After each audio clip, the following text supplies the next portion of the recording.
I'm having so much fun reading this book series. This is probably the most involved book video I've ever made because I hate him. She let out the breath she didn't know she'd been holding. So that's just basically everyone's favorite romance trope coming in. Hello everyone and welcome to another video. As many of you know, I'm currently querying my adult fantasy novel Project Teacup. I spent ages writing this book. I'm going through the very stressful journey of trying to find an agent so I can one day get this book published. However, what you may not have known is that the stress of going through this querying journey has put me in the worst reading slump that I have been in many, many years. I don't feel like reading anything. I have so many beautiful books on my TBR that I'm so excited to get to, and my brain feels like mush. It's felt like mush for ages. But then I read Fourth Wing by Rebecca Yarros, and it just tickled that part of my brain that craved reading a story that was really fun and engaging and entirely based on plot. I asked everyone, what super hyped fantasy romantasy story did you want to see? And everyone said Fourth Wing, but the second most popular option was A Court of Thorns and Roses by Sarah J. Maas. And the consensus across the board was you cannot just read the first book because the rest of the books are much better than the first book. Now, I've already read the first book. I read it in 2020. Here were my thoughts back then. I had problems with the characterization. At like the 3/4 mark of the story, I got really sucked into the plot. I enjoyed the plot. I found it surprisingly fun, although it didn't hit on the other narrative things that I want from a story, like character, world building. However, I have been told over and over again that the book series gets better as it goes along. One of my best friends, I'm borrowing this from her very graciously. She lent these to me. I'm gonna read this series. I'm gonna document my journey of reading it, and hopefully it scratches the itch in my brain of wanting to just read these really plot-centric fantasy novels, because I really want to get back to the books on my TBR, which I am desperate to read, but which I just don't feel like reading. And also, before I jump into the video, a very small disclaimer. I'm probably gonna name this something snappy and sarcastic, like I read A Court of Thorns and Roses as a cry for help or something like that. Just to be very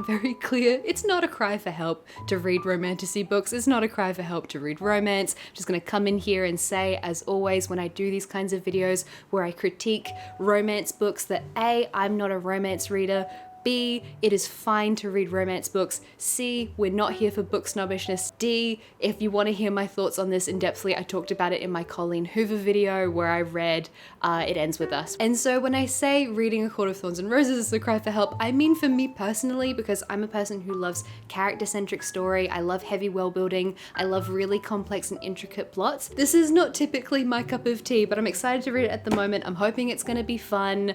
Those are all my disclaimers out the way. Let's jump into the video. It is Friday afternoon. I'm all done with work for today, and I'm gonna get started on reading this book series. We're kicking it off with the very first book, of course, which is A Court of Thorns and Roses. I remember finding the plot fun overall, although there are a lot of moments in the book I didn't really enjoy. This is a Beauty and the Beast retelling set in a secondary world where there are fairies. The time period that this is supposed to be set in is a little bit ambiguous because it's not clear what technology they have available, but essentially we have these humans living kind of on the periphery of fairyland. The main character's name is Feyre. She's human, not to be confused because yes, this is a story about fae and fairies and her name is Feyre, but anyway, she's 19 years old. She has 2 older sisters. Feyre goes out one day and she ends up killing a wolf with her bow and arrows. It starts off feeling very Hunger Games. However, that wolf that she killed was not a wolf at all, but was in fact a fairy. And the lord of the court where the fairy lived ends up coming to Feyre's cottage and violently abducting her. Her punishment for killing this fairy that was disguised as a wolf is that she now has to go live in this beautiful spring court in this manor with this high fae lord and be surrounded by all of these like super duper attractive male fairies, and that is her punishment. I am now past page 100, I'm up to chapter 12 of the first book. I'd completely forgotten about the masks that everyone in the spring court is wearing because of the curse. I couldn't work out why I could not for the life of me remember what Tamlin looked like. I've never really been able to picture him, and now I realize it's because he's wearing a mask the entire time. Also glad to report that Tamlin who is the love interest, the High Fae Lord who abducted Feyre and brought her to his castle. He plays the Beast in this Beauty and the Beast retelling, clearly, because he's aggressive and he's controlling and he's rude and all this kind of stuff. And my dislike of Tamlin has only grown over the years since I first read this book. And now that I'm rereading it, he's annoying me even more. I do not like Tamlin. I don't like him. I do like Lucien though. Like, I like Lucien's sass. I feel like Lucien has a little bit more nuance to his character. I like that he kind of fits more of the traditional fairy vibe of being a little bit conniving and like tricksy and all of that kind of stuff. I can picture him though. I can picture his face even though he's wearing a mask too. It's the same kind of voice as Fourth Wing, but not quite as contemporary as Fourth Wing. That there are just moments here where the dialogue or particular little moments of the storytelling don't really match with the kind of more historic fairy tale vibe. I made a note of page 53. Where is it? Lucien says to Feyre, "Did you enjoy killing my friend human? Did you hesitate, or was it the hatred in your heart riding you too hard to consider sparing him?" Like, riding you too hard is a very modern phrase which like wouldn't have been said 200, 300 years ago. So I feel like, for example, Spinning Silver by Naomi Novik does a really good job of having the fairy tale inspired story but capturing the voice really well. This, however, is much more of a contemporary YA romance voice, which is absolutely fine, but again, the same way I brought this up when I read Fourth Wing, it's just not the kind of voice that tends to appeal to me as much. There's the line I remember. "He left me and I took a gasping breath, not realizing I'd been holding it in. She let out the breath she didn't know she'd been holding." We're now up to chapter 21, this is page 189, and I think this is the bit where Rhysand comes in from memory. "I stepped out of the shelter of my saviour's arms and turned to thank him. Standing before me was the most beautiful man I'd ever seen." I'm pretty sure this is Rhysand.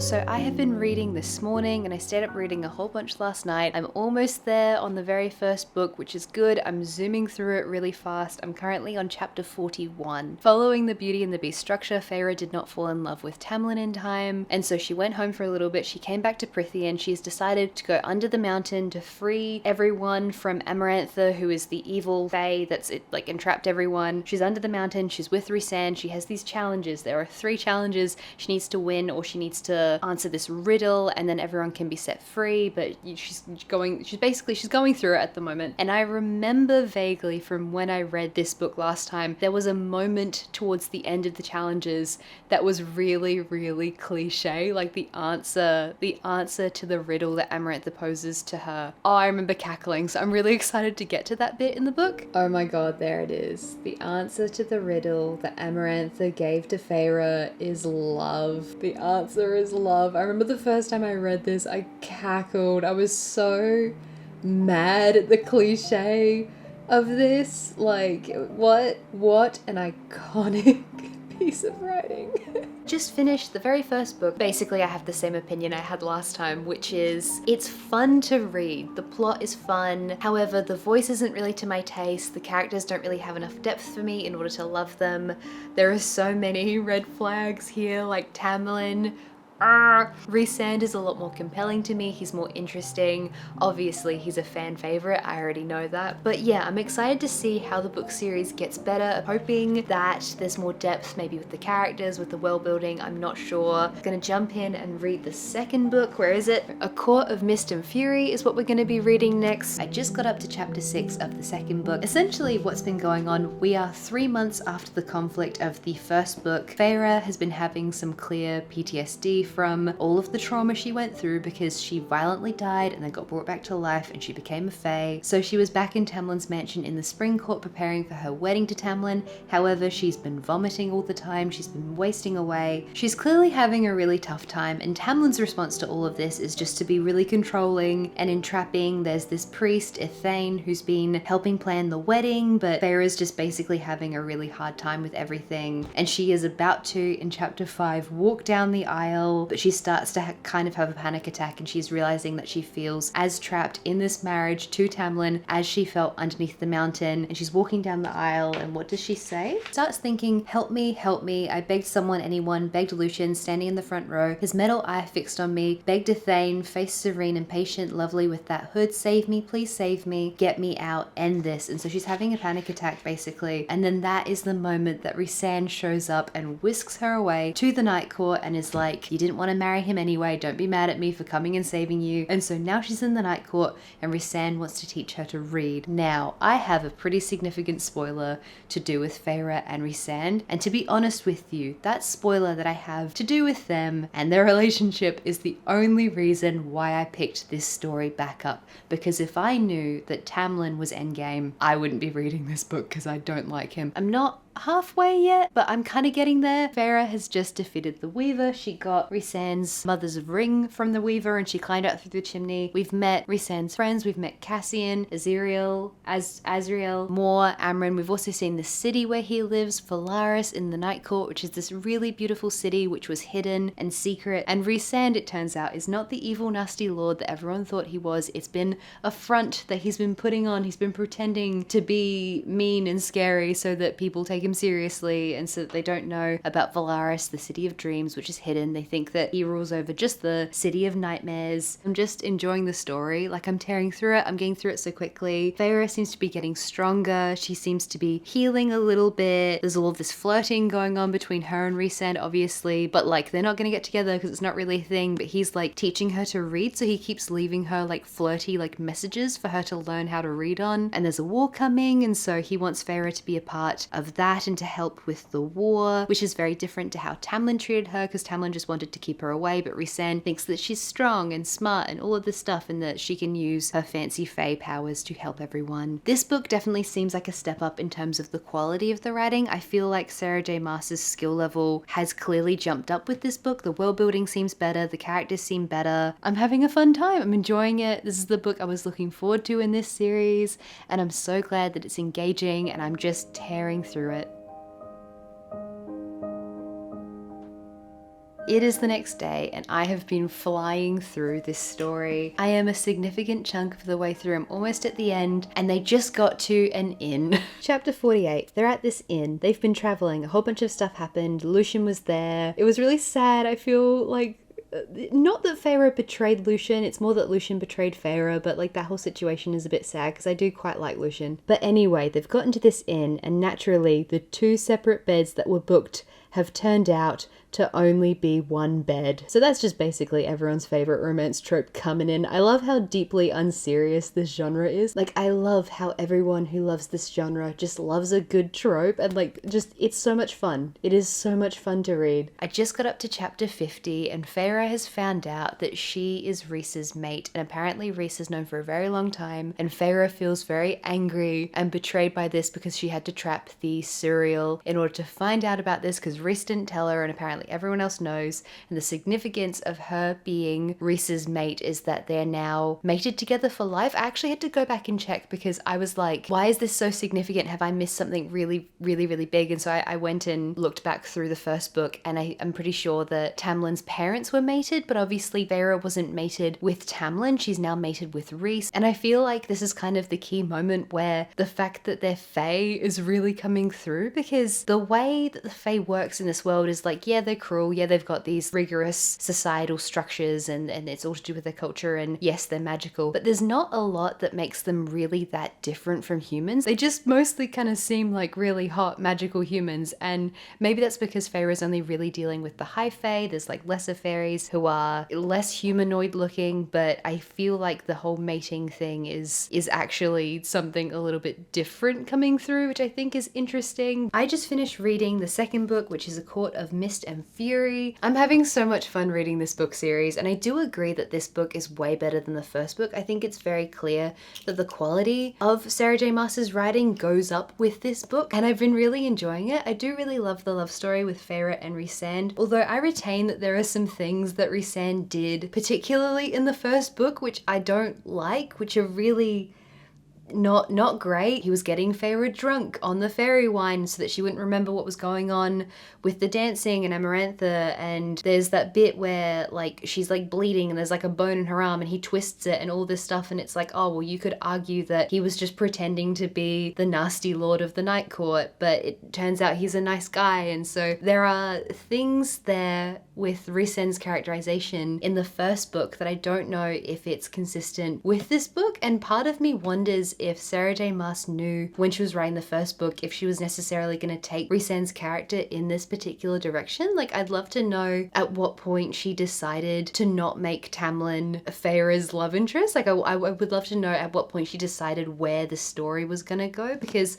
I feel like Rhysand towards the end of the first book doesn't really match up with Rhysand in this book. The end of this book, however, did feel really exciting and tragic. The fact that Feyre is now back with Tamlin, she's back in the Spring Court, her sisters have been turned into Fae. The moment when they were gonna break the mating bond, I was like, oh my god, no. I really genuinely was so into the story at that point that I actually got like really stressed for them. I'm excited to get to the next book. It's probably gonna be a few days before I pick it up because I have a lot of work stuff to do and I know I'll just devour it, so I'm gonna wait. Hello, it's October the 1st, it's Sunday, and I am now reading the third book in the series, which is A Court of Wings and Ruin, listening to the audiobook. And the reason why I'm doing that is because tomorrow we're going to be going on a plane to Melbourne. We have 5 days in Melbourne and then we're going to New Zealand, so there's going to be a bit of travel coming up and I'm going to be on planes and buses and things, so I wanted to listen to the audiobook and just like zone out. I'm pretty sure I'm up to chapter 4 of the audiobook. I would have been willing to bet my life savings that the priestess's name was Ethane. The whole time I was reading the book and I was like, her name is Ethane, absolutely 100%. Her name is Ethane, and every time I read it, I read it as Ethane, and I started listening to the audiobook and her name is actually not existed here a year ago. Was Ianthe. The celebrating would be sacrilege, she and Ianthe, not Ethane. I swear to God, I've never been formally diagnosed with dyslexia, but and so just to also sum up the plot really quickly in terms of where we are, Feyre is currently at Tamlin's mansion. Tamlin has betrayed the whole of Prythian. Feyre is pretending that she was abducted by Rhys. Feyre is biding time until she can get back to the Night Court, and that's where we currently are in the story. I'm enjoying the fact that Feyre is a lot stronger now. She has so much anger, which is all very justified towards Tamlin because Tamlin is the worst, the absolute worst. I'm gonna listen more to the book as we do some cleaning stuff in preparation for us leaving.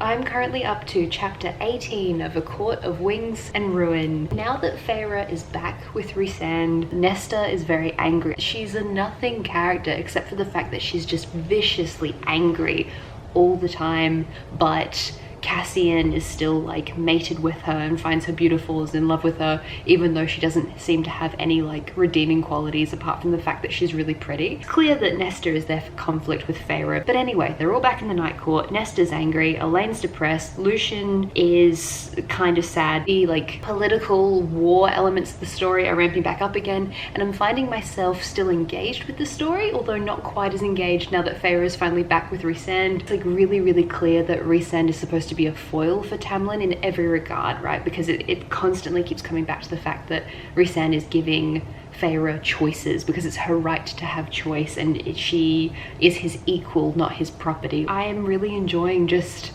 having fun with the story. But anyway, I'll be listening to book number 3, the name of which I constantly forget, A Court of Wings and Ruin. I'll keep listening to that while we're here in Melbourne, and I will keep you updated.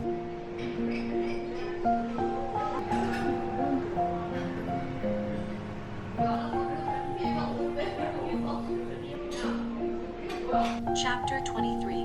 War is upon us. It is currently Tuesday evening, and just to run you guys up to speed on everything that's been going on as I'm listening to this book today, while Tyler's been at this conference that he's at, I've been doing work stuff. I did some querying stuff, I did some writing stuff, I did some YouTube and content and Patreon stuff and getting my work done while he's been doing that, but also kind of like loosely exploring Melbourne and having like a little bit of a mini holiday. Went out, I went to the gallery, I went to this very famous croissant place which is called Loon, which had a really long line but only took 20 minutes. It was fine. And so I ended up spending a bunch of time listening to the book. I'm currently up to chapter 23 right now, but I'm really holding on to with the story is the fact that I am so excited for this meeting that's coming up between all of the High Lords, because they're going to work out what they're going to do about Highburn marching. So excited to see Feyre and Tamlin finally have the conflict that we've been waiting for since basically the first book. Like, Feyre has never really stood up to Tamlin properly. She is clearly traumatized. She's been through a bunch of stuff and not very much time has gone past. So that's not enough time to heal from that trauma, and really she should have a lot of therapy.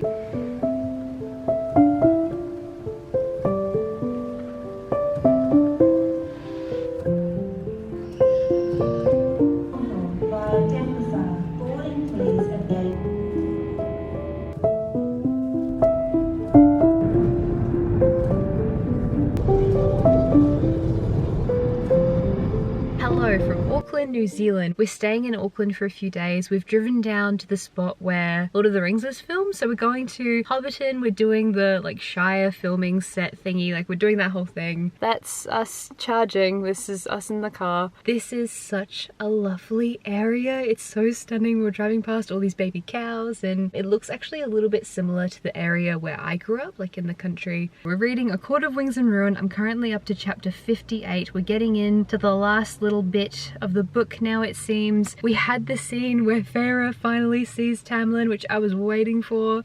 I was on the plane when that started playing on my audiobook and I got really excited. I wanted her to call him out on his behavior more. Like, I wanted her to say, you know, you entrapped me, you abused me and manipulated me and like all this stuff, but she clearly had a lot of difficulty speaking about that, which is like honestly fair enough. I get it. So it was like a really like dramatic meeting of all of the High Lords of like all of the different realms of Prithian. I'm invested enough in this world that I care about what's going to happen, and I still don't connect with the characters. I'm going to say that every time, but still want to know what's going to happen next, and so I'm still engaged with it. We'll get back to you soon with more updates, but in the interim I'm going to show you bits of the Shire and New Zealand.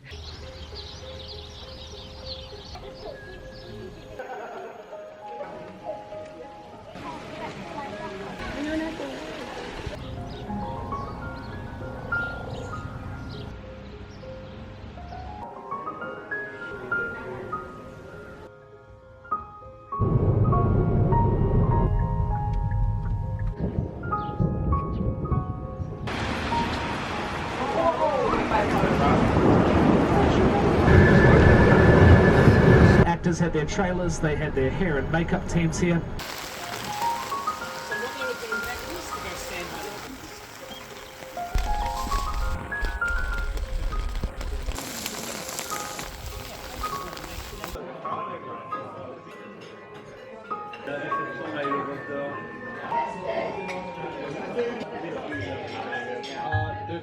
So we're here for 4 days.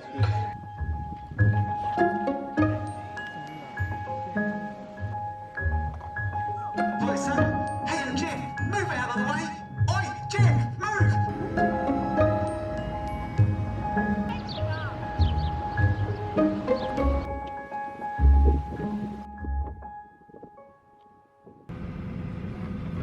Orders Qantas flight, shortly bound for Melbourne.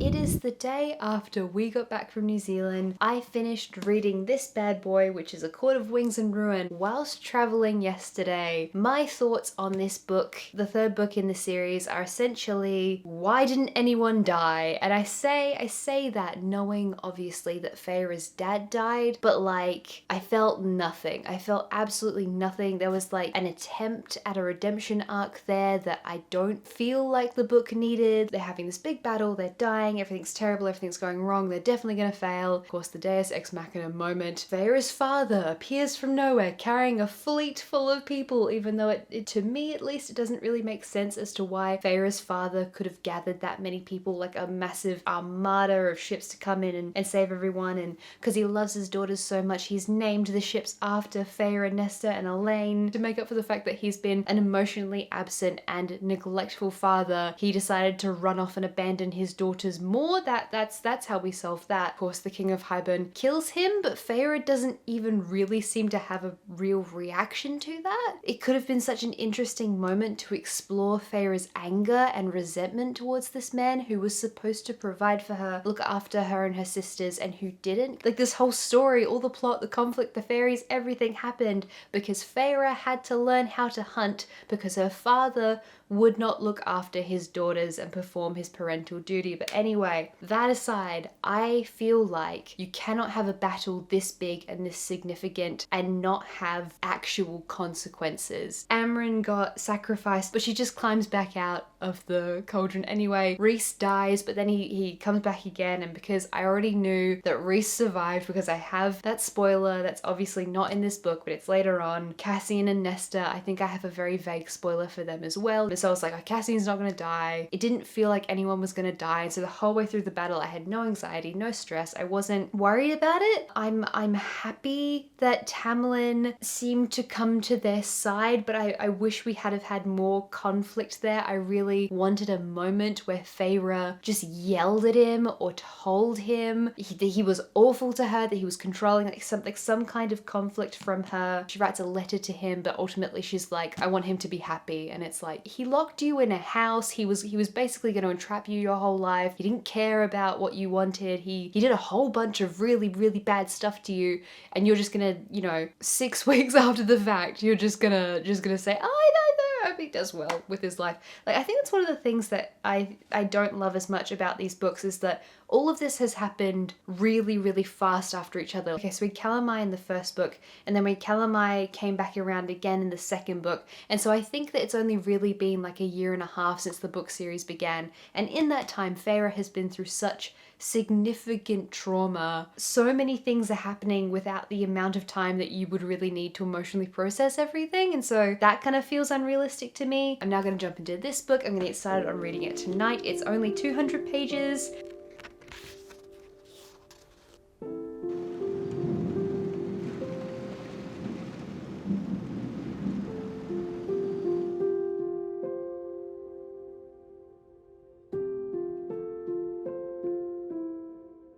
I just finished reading A Court of Frost and Starlight. Really, really quick to read. A very small book compared to the others in the series. It is a companion novel, but not much happened, honestly. Feyre is now teaching kids to paint. She's gone a little bit longer on this healing journey. She still hasn't really interrogated how she feels about her father, but even though Rhysand is still like mad at Nesta and at everyone for how badly Feyre was treated, Feyre just hasn't interrogated that at all. And so I just kind of wish that we had that depth for Feyre. She has this boundless patience for Nesta, even though Nesta has been incredibly cruel to her, ungenerous, not compassionate at all. Nesta's character actually really frustrates me because Nesta has no redeeming qualities. Feyre and Rhysand are paying her way, they're paying for her rent, she's not doing anything, she's not working, she's not earning money, she's just doing nothing, and she has no gratitude for how she's been helped. She didn't get Feyre a birthday present, and so even though I don't love Feyre's characterization, I feel so mad at Nesta for not getting Feyre a birthday present. I do appreciate that we got that line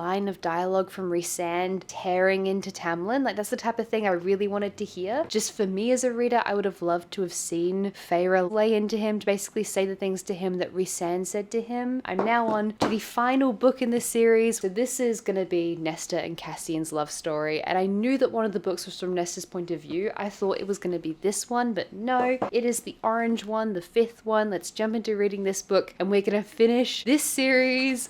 It is the following Saturday night. I'm currently this far into A Court of Silver Flames. I'm starting to finally truly feel my attention waning, which is good. So I'm hoping that once I get through the end of this book, I can go back to reading the books that are on my TBR that I desperately want to read, but I haven't had the headspace to read yet. There are pros and cons here. The pros are that I feel like we have some introspection from Nesta. I feel like we have some nuance, angry at her parents. She is angry at herself. In some ways, it feels like there's more depth to Nesta than there ever has been to Feyre. However, Nesta's behavior is so selfish, is so nasty and frustrating to read. However, I will again say that love that we're exploring the things in her life that have made her this way. It's just that the outcomes of her personality I don't like. The political stuff that's going on in here, like the world building, the other queens, all that kind of stuff, I'm finding really, really dull. I'm finding that I don't really care about this conflict. Like all of the conflict leading up to Highburn in the first 3 books, that all made sense because it was all slowly building towards that. However, this is just kind of something that feels shoehorned in. I feel like Feyre is pregnant right now, and that's why Rhys has a shield around her. That's my spoiler that I have. My spoiler that I've had this whole time is that Feyre gets pregnant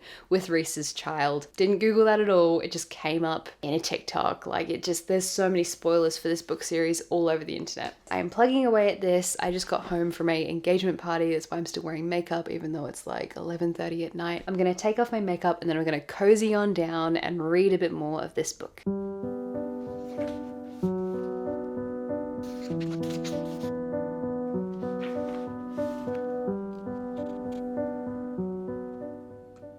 Hello and happy Sunday afternoon. It's been a lovely day so far. Basically, I've spent the whole day reading and I've made it a significant way through the book. I went to a market this morning called Gillies at the Grounds, bought a candle. I'm getting through this book, guys, and it feels like a slog at this point. Chapter 44 is where I'm currently up to in the story. Nesta just saw Tamlin and told Tamlin that he treated Feyre as his property, which I really appreciated because apparently my favorite part of this book series post the first book is people yelling at Tamlin because I hate him.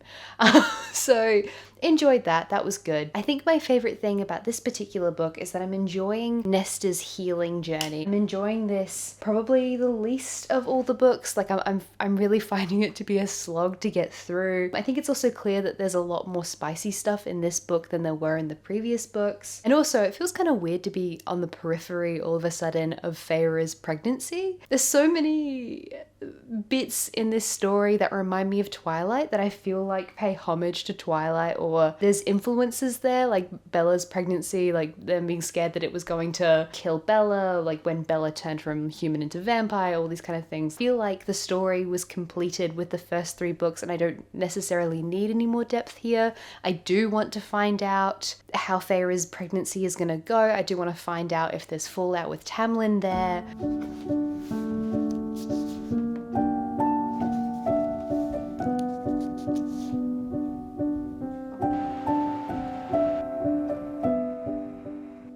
I just finished the very last book in this series, A Court of Silver Flames, and I'm so glad to be done. I feel like the spell has thoroughly been broken with me focusing on these like really big plot-based novels. I'm really glad because I'm excited to get back to the books on my TBR that I really, really want to read. We had the whole trope of Nesta giving up her power at the end, which is one of my least favorite tropes in fantasy. It's always female characters and it's always like if they're too powerful, by the end of the story they'll end up giving up their magic for some kind of reason. It's usually love, it's usually a sacrifice, but Nesta gave up like most of her magic to save Feyre, to save the baby that got born, which is Nyx, her and Rhys's baby. When she kind of spitefully tells Feyre that the baby is going to kill her and no one else has told her that, and Nesta realizes that she's really made a terrible mistake and feels that shame. I loved that moment. I felt like that was so real and honest, and so in many ways I feel like this book is the strongest of the series in many specific ways. I think character-wise, Nesta is a stronger character than a lot of the other characters. However, unlike the other books, I felt that plot-wise, this book fell down a lot more. I felt like everything that was going on with those 3 magical objects she had to collect felt really contrived. When she got dropped into the blood rite, I felt like I saw it coming really far in advance. I did like the friendship with Nesta and the other 2 Fae. I'm glad to be done. I'm going to sit with my feelings for a little bit, then we're going to come back and talk to you guys about how I feel about the series as a whole. I'm so happy that I read this series. It was such a ride getting through it. I now feel like I'm a part of this really important moment in book pop culture because these books are beloved by so many people. There's so many reels and TikToks and things that I've seen online, even when I was on the periphery and hadn't read these. What were my thoughts overall on the A Court of Thorns and Roses series by Sarah J. Maas? I have so many things I could say, but I need to be brief because I know this video is already very, very long. Number 1, and this is a really big one. Fae are immortal, so why did this whole book series take place over only like 2 years? You know, the King of Highburn kind of rose to power and fell in a very short space of time. If you're immortal, that's nothing. That's like a few days worth of conflict. That's not like a huge big deal. In my opinion, by far the best book in the series is the second one, A Court of Mist and Fury. I loved the slow burn romance between Rhys and Feyre. I loved most of their love story, although I will retain there are a few things that Rhys did that went on that I feel like are a bit red flaggy, problematic, that if I really wanted to interrogate them, I'd sit down and say oh, that's not great. But I feel like if you're an adult person, if you can understand that there's suspension of disbelief here, that there's wish fulfillment going on here, it's not that bad.